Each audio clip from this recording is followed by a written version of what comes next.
Hello friends, welcome to Yana academy. मेरा नाम दानिश अंसारी है। दोस्तों, आज हम इस वीडियो में बात करने वाले हैं कि जो आपका सीटेट है नेक्स्ट वो कब होने वाला है। ये दिसंबर में होगा या जनवरी में होगा, इसका नोटिफिकेशन कब तक आने वाला है, इसका फॉर्म हम कब से भर सकते हैं, ठीक, इसके सिलेबस में क्या चेंजेस हैं, एग्ज़ाम पैटर्न क्या रहने वाला है और योग्यता क्या है, कौन कौन से लोग इसको दे सकते हैं। ठीक, तो आज की वीडियो में हम संपूर्ण जानकारी इसके बारे में बात करने वाले हैं। इसके साथ साथ बात करेंगे कि अगर आप 140 प्लस का टारगेट लेके चल रहे हैं तो आपको किस प्रकार तैयारी करनी चाहिए। ठीक, तो ये जो नए बच्चे हैं उनके लिए बहुत ही ज़रूरी वीडियो होने वाली है, जो फर्स्ट टाइम सीटेट देने जा रहे हैं, और उसके साथ साथ जो बच्चे सीटेट दे चुके हैं उनके लिए भी बहुत ज़रूरी है, क्योंकि इसमें सिलेबस में चेंजेस हुए हैं कि नहीं, पेपर 1, 2, 3 ये क्या है, सारी चीज़ों के बारे में इस वीडियो में बात करेंगे। तो चलिए वीडियो को शुरू करते हैं। सबसे पहले यहाँ पे बात कर लेंगे कि इसका एग्जाम पैटर्न है, उसके बारे में समझ लेते हैं। देखिए, सबसे पहले एग्जाम पैटर्न की बात करेंगे तो इसमें क्वेश्चन जो होते हैं आपके 150 होते हैं, ठीक, जो कि मार्क्स 150 होते हैं, यानी एक क्वेश्चन 1 नंबर का होता है। यहाँ पे 150 मार्क्स के क्वेश्चन यानी 150 क्वेश्चन होंगे जो कि 150 मार्क्स के होंगे। इतनी चीज़ें क्लियर हो गई। आपको इसमें टाइम कितना दिया जाएगा, तो इसमें टाइम भी आपको 150 मिनट दिए जाएंगे। अब सबसे पहले बात कर लेंगे कि इसकी योग्यता क्या है, कौन कौन लोग इसको दे सकते हैं।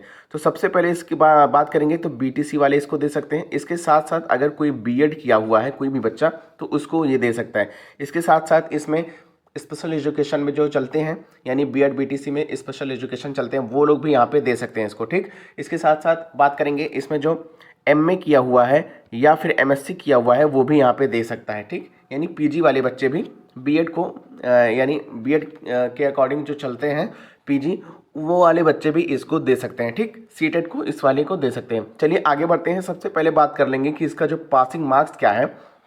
तो जनरल और ओबीसी वालों के लिए जो बता दें तो जनरल वाले यहाँ पे पासिंग मार्क्स उनका 90 नंबर होता है।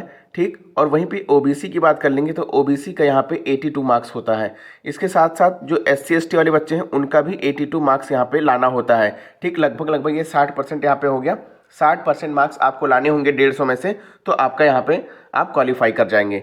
ठीक, चलिए बात कर लेते हैं कि नेक्स्ट सीटेट आपका कब होने वाला है। तो नेक्स्ट जो सीटेट है आपका ये जनवरी में होगा या फिर आपका ये दिसंबर में होगा। ये बहुत बड़ा संशय बना हुआ है। तो यहाँ पे मैं आपको बता दूं कि जो सीटेट होता है अब तक जो होता आ रहा है वो साल में 2 बार होता है। ठीक, वो साल में 2 बार होता है। एक तो आपका होता है जुलाई में और एक आपका होता है जाके दिसंबर में। ठीक, ये एनईपी में लिखा हुआ है कि आप सीटेट को साल में 2 बार कराइए। तो इस बार का तो सीटेट है वो 2 बार हो चुका है। ठीक, एक जनवरी में हुआ है और एक अभी 7 जुलाई को हुआ है, वो ख़त्म हुआ है। तो ऐसे में उम्मीद की जा रही है कि दिसंबर में जो है वो नहीं होगा। ठीक, यानी दिसंबर में आपका सीटेट नहीं होगा। आपका जो सीटेट होगा ये 2025 को लेकर ये जनवरी माह में ही होगा। ठीक, बहुत सारे न्यूज़ यहाँ पे निकल के आ रहे हैं कि दिसंबर में होगा। तो दिसंबर में आप मान के चलिए कि 99.9% आपका ये इसमें नहीं होगा। आपका जो पेपर होगा वो जनवरी में ही यहाँ पे आपको नेक्स्ट सीटेट देखने को मिलेगा। चलिए आगे बढ़ते हैं। अब बात करेंगे कि इसका नोटिफिकेशन कब तक आएगा। पेपर तो जनवरी में होगा लेकिन इसका नोटिफिकेशन आपका सितंबर माह में देखने को आपको मिल सकता है। कब? सितंबर माह में आपको देखने को मिल सकता है। उसके बाद आपका लगभग जैसे ही 24 घंटे बीतेंगे, ठीक, 24 घंटे के बाद आपको यहाँ पे आपका फॉर्म फिलअप यहाँ पे शुरू हो जाएगा। ठीक, यहाँ पे आप फॉर्म फिलअप शुरू कर देंगे, यानी सितंबर में जैसे ही किसी भी माह में आपका निकलता है, सितंबर के स्टार्टिंग या मिड में आपका यहाँ पे नोटिफिकेशन देखने को मिलेगा। उसके 1 से 2 दिन के बाद आपको फॉर्म फिलअप करने के लिए डेट भी आ जाएगी। चलिए आगे बढ़ते हैं। अब इसके सिलेबस की बात करेंगे तो इसमें 5 सब्जेक्ट होते हैं। ठीक, पेपर 1 की अभी यहाँ पे बात कर रहे हैं और पेपर 2, यहाँ पे 2 पेपर होते हैं, पेपर 1 और पेपर 2। अभी पेपर 3 का कोई भी यहाँ पे प्रावधान नहीं है क्योंकि पेपर 3 अभी कभी भी लिया नहीं गया है। ठीक, तो सिलेबस की बात कर लेंगे तो पेपर 1 की अगर बात करेंगे तो सीडीपी हो गया, हिंदी हो गया, लैंग्वेज 2 हो गई, लैंग्वेज 1 में हिंदी आपका हो गया, ईवीएस हो गया और मैथ्स हो गया। ये आपके जो 5 सब्जेक्ट आपके स्क्रीन पे दिख रहे हैं यही आपके मेन सब्जेक्ट हैं। यहीं से आपका क्वेश्चन पूछता है। इसी 5 सब्जेक्ट को आपको सीटेट में तैयार करना होता है। यहीं पे पेपर 2 की बात अगर कर लेंगे तो पेपर 2 में सीडीपी होता है, हिंदी होता है, लैंग्वेज 2 होता है और ईवीएस और मैथ्स की जगह पे आप अगर एसएसटी वाले बच्चे हैं तो सॉरी बीए अगर किए हैं तो एसएसटी होगा आपका, और साइंस या फिर मैथ्स आपका हो जाएगा जो बीएससी किया हुआ है बच्चा या फिर एमएससी किया हुआ है, उसके लिए पेपर 2 में ये हो गया। ठीक, तो इतनी चीज़ें समझ में आ गई होंगी कि CDP, Hindi, language 1, language 2, EVS और मैथ्स ये आपका सिलेबस हो गया।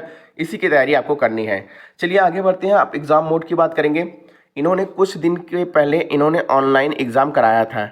जो कि ऑनलाइन एग्ज़ाम इनको बहुत ज़्यादा प्रॉब्लम हो गई, इसलिए ऑनलाइन को बंद करके अब इस टाइम ये जो चला रहे हैं, पिछले 3 एग्ज़ाम से जो चला रही हैं ऑफलाइन चला रहे हैं, ठीक। यानी आपका पेपर ऑफलाइन होता है, इसमें नॉर्मलाइजेशन वगैरह की इनको परेशानी नहीं होती है, वरना अगर ऑनलाइन पेपर होता था तो एक महीना पेपर चलता था, उसमें बहुत सारी प्रॉब्लम होती थी।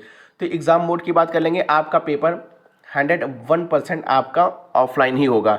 चलिए अब एग्ज़ाम डेट की बात कर लेंगे। तो एग्ज़ाम डेट की बात मैंने अभी बताया कि आपका पेपर जनवरी में लगभग 90% आप उम्मीद करके चलिए कि जनवरी माह में ही आपका पेपर यहाँ पे होगा।